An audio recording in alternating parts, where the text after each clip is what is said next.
Hey guys, Major here from Team Double Draw. Today we are talking about common and uncommon pre-release bombs that you should pick up when creating your decks.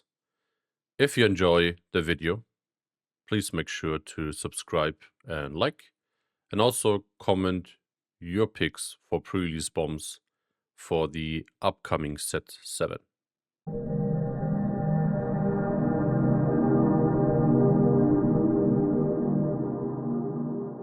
As a heads up, this video is not going to be a card tier list, a leader tier list, a sealed guide, and I'm not showing you just the best cards of the set.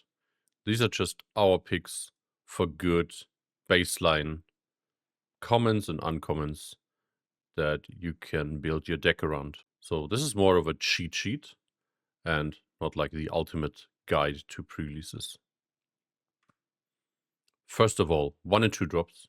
First, we have the Leppy Lookout, 3/1 Shielded Overwhelm.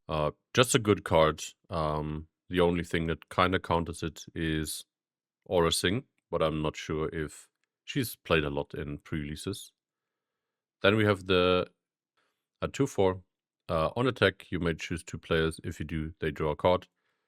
2/4 are good stats. We see that with the next card as well, the Wookiee, with the additional benefit that you can draw a card if you want the enemy to draw a card as well. So then the Wookiee 2/4, just good stats. BT1 2/4, good stats, with the added benefit of dealing 1 damage on attack if you have a lot of red in your deck, which can result in pretty good trades. If you look at Leppy Lookout, for example, with a bit of luck, you can kill that guy pretty cleanly. The next card is the Black Sun Patroller. 2/2 shielded in space. He can kind of live for 2 turns, I guess. The next one, the Canyon Frontrunner, 3/2 on attack. If no other units have attacked this phase, you may give a unit -2, -0 for this phase. Kinda busted when you're going first. You can pretty much shut down every enemy turn 1 play, trade with it cleanly or like kill it. So busted card if you go first. The next one is the Rookie Rocket Jumper, a 2/1 for 1. Kinda curve filler, a flexible curve filler. You can play her as a 2/1 shielded turn 1, which is still not bad in any sense, but she can just fill out your curve, which is pretty cool. The next one are 3 drops. The Bith Brute, a 4/3 Sentinel Saboteur, and Dengar, also a 4/3. Both of them remove pretty much every turn 1 play that your enemy played. Because there are a lot of 2/4s around, these are pretty good. They only kinda fall to the Leppy Lookout. So yeah, pretty good cards.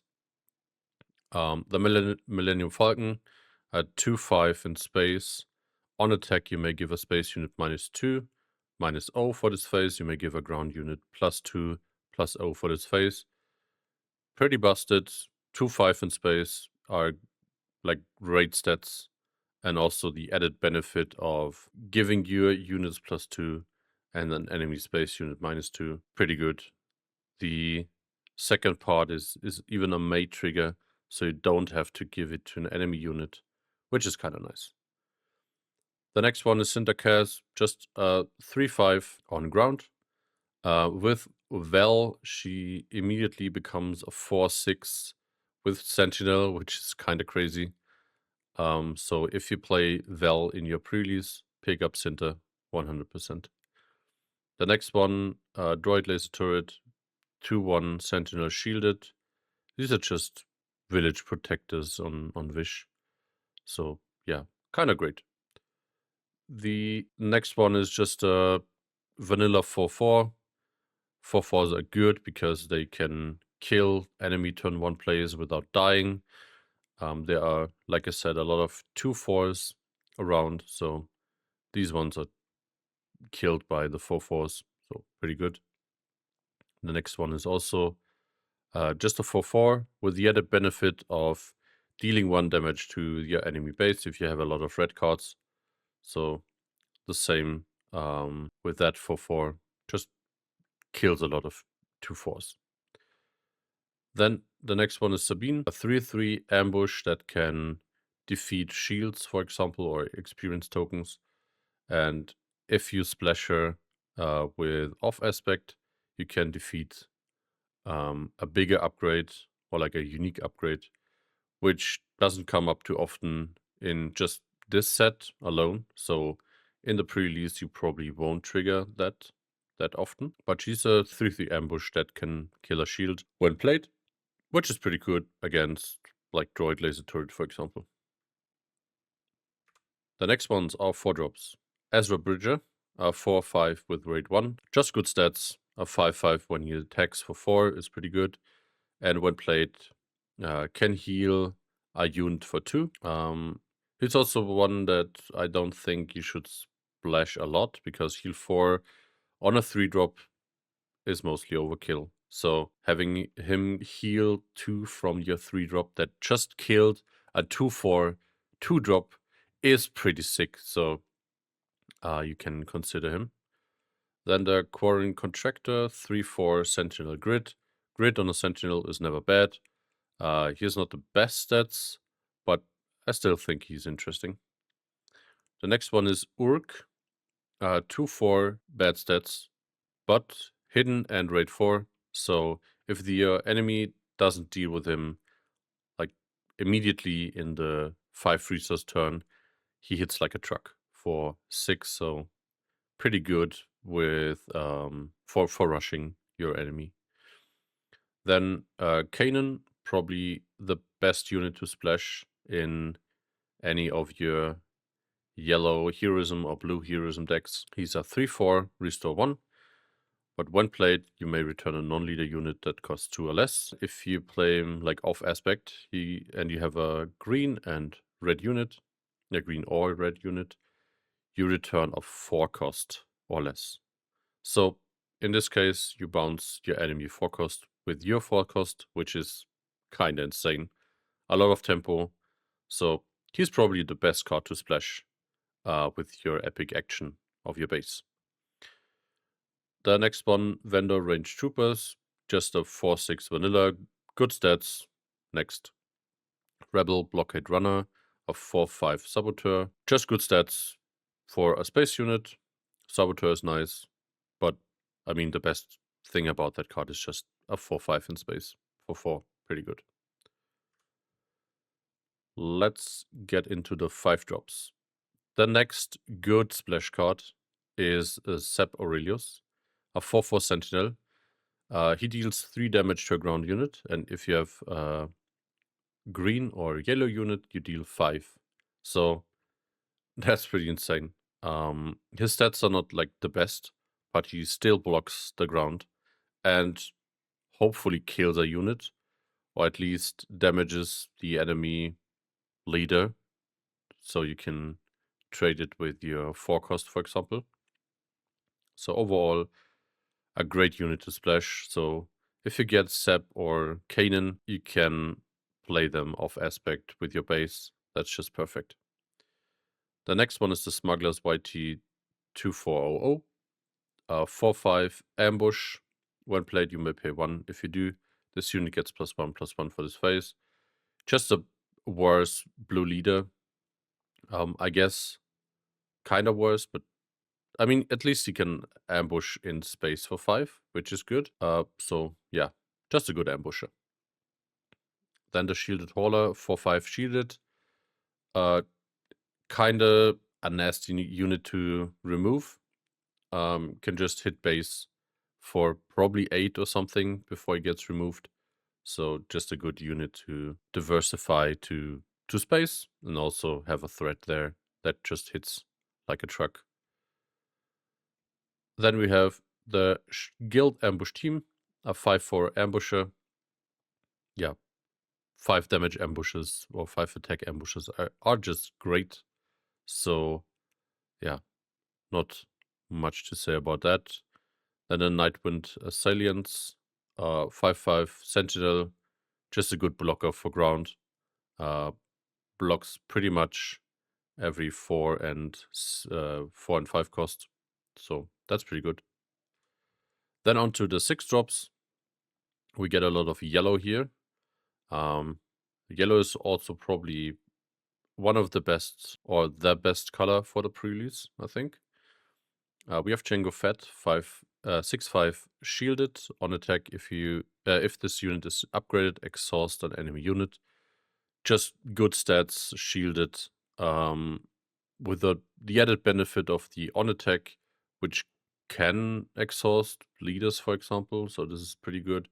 But overall, the body and the shielded are just good. The next one is Finn, another good ambush in yellow. 5/6 ambush, as I just said. Then on attack, you may give a shield token to a non-unique unit. If you get that effect as well, he's like super value. But if you don't get it, it's still a 6 attack ambusher, which kinda kills a lot of leaders, so this is a huge threat. Also a card that you probably can splash if you play yellow or blue. So as you can see, yellow-blue is a good combination. The next one is the IGV-55 Listener, a 5/6 Sentinel in space. Just clogs up space forever, so that's pretty good. The Mylodon Rider, a 5/6 Ambusher, also just a good ambusher. Ambusher is a great keyword for sealed, or overall probably one of the best keywords, and the when played doesn't really matter. Then the Bladewing, a 3/3. With a when played, you may return a non-leader unit to its owner's hand. Waylay with stats, that's pretty great. It's a brutal tempo swing if you bounce like a 6 cost or something and play a 3/3 on your side. Kinda nuts. And after all of that unit stuff, we get into the non-units. That's the last slide for today. For 4, we have Mastery, an upgrade, 3/3 upgrade that you can play for 3 on a unique unit, so probably the best upgrade to put on your leader. The tree remembers an enemy unit loses all abilities for this phase. If it costs 3 or less, defeat it. So just a removal that is not like the greatest, but still not bad. Lost and Forgotten, probably the best removal in the set. Defeat a non-leader unit. If you do, heal 3 from your base. Yeah, just like a reverse vigilance, which is pretty good. Nothing left to fear. Choose a friendly unit and give it +2/+2 for this phase. Then you may defeat a non-leader unit with power equal to or less than the chosen unit. So kind of get an overwhelming barrage, but a little bit different. But still, it's just a good card, good removal. Haymaker, give an experience token to a friendly unit, then that unit deals damage equal to its power to an enemy unit in the same arena. Kind of good on your leader, but also on other cards, of course. Yeah, just a good card. Attack from all sides. Deal 3 to a unit. If there are 4 or more aspects among friendly units, you may deal 5 damage. It's kind of like an open fire, which was never a bad card. If you can deal 5, that's pretty insane. But 3 for 3 is also just fine. And the last one is the X Forgets. Return a non-leader unit that costs 3 or less to its owner's hand.